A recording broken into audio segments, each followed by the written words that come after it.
Okay, hello everyone. We're going to be talking about the Work-Based Learning Professional Development and Leadership Template today. And you can see here we're going to go through a sample and then look at how you could be writing a sample skill up for it, discuss what evidence could be used, and then remind people to link that to your current journal. A reminder, please make sure that you email samples to myself or Yvonne, and please be sure to put work-based learning in the subject.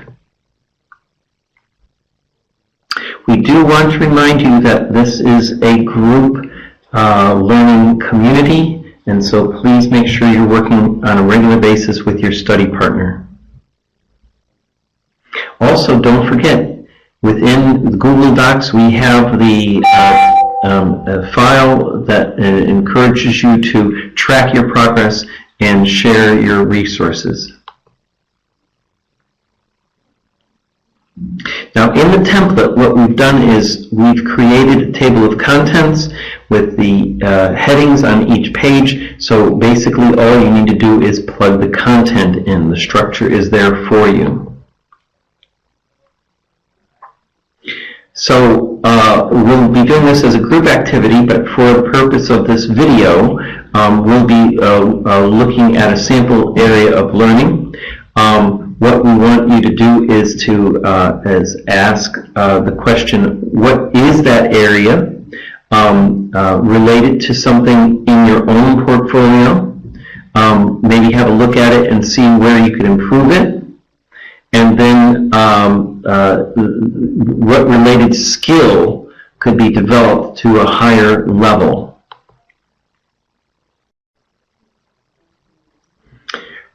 All right, so here we have a sample of an area of learning. And in this sample, what you can see is that the focus of it is about the writer's experience or project as chairing a meeting. In this case, it was an assessment board. And we see several kind of descriptive tasks that need to be done with that. What I can do is I will take the drawing tool right now and make a little mark so you can see here on the screen that these are some of the skills, and also highlighting within here some of the other related areas that the author is doing in terms of communication skills, and technical capabilities, working in collaboration with external examiners, and then also producing like assessment board reviews. This is a strong bit here where a guidebook is designed as a way of helping other people doing this type of assessment board would be able to reproduce the event. Now, the guidebook itself would be a great piece of evidence. So that gives you a quick summary of that particular area of learning.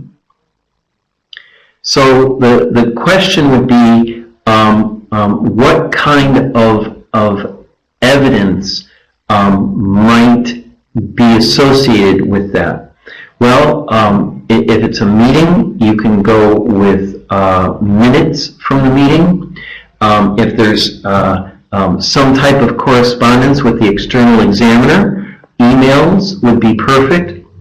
For the guidebook or handbook, you may, if it's very long, you may just add a web link in the evidence section that would tie into, say, a Google Docs where someone could download it if necessary. Also, don't forget we want to link that to the length of time, how much time in learning for each area as well. So remember, we're trying to make this explicit. There might be things that you're doing which you kind of do by intuition, and they need to be explicitly stated in the skills for that area of learning so we can develop them to level 5, 6, 7. So, for example, if it's a situation where I am communicating with the external examiner, I might realize that in order to make that whole process smoother and better, as I mentioned in the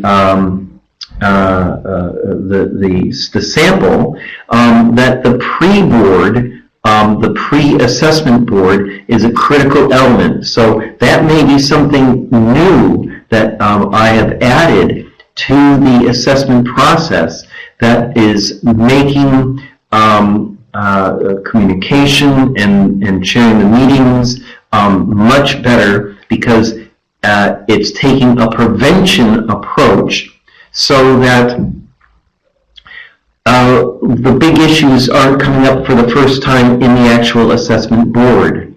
And so therefore, a big lesson learned through my analysis of the situation was to impose this new intervention in the way the assessment boards were done.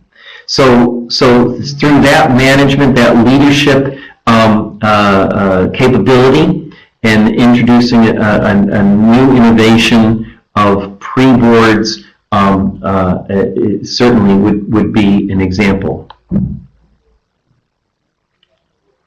So remember, the amount of time is also something which needs to be flagged.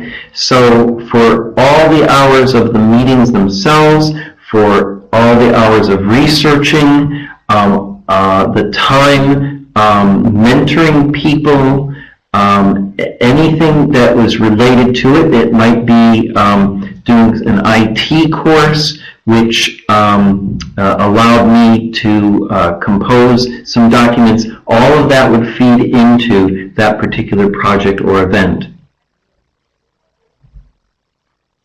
But remember, if I did a training, let's say a word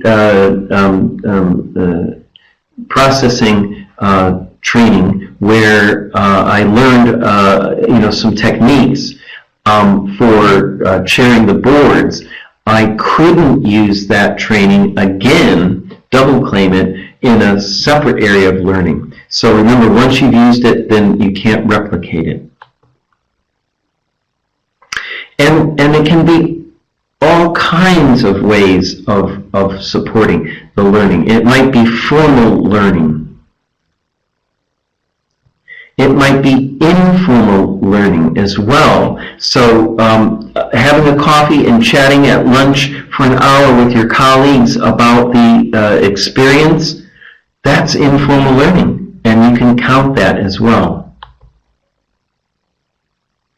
Of course, you're going to need some kind of evidence. So if you're chatting with your colleagues, it might be that they could just send you an email saying that that they can verify the time you spent in that particular area of learning or project. There are a number of different types of evidence that we can have from documentation, such as lesson plans. If you're using something like that, don't put in 20 pages of lesson plans. Maybe put in 1 page of sample, and then the web link to a document, an online document, that might have the full number of pages for the lesson plan. it can be other items as well, even if it's charts, or campaigns or events that you've been involved with. We have in the template in the back some guidance advice, and then also a kind of structure guide to help you in terms of organizing your skills, the learning sets, for the learning objectives, trying to identify, isolate those higher learning issues, the hours of learning, and then the evidence. So a reminder that the last bit is the learning journal itself.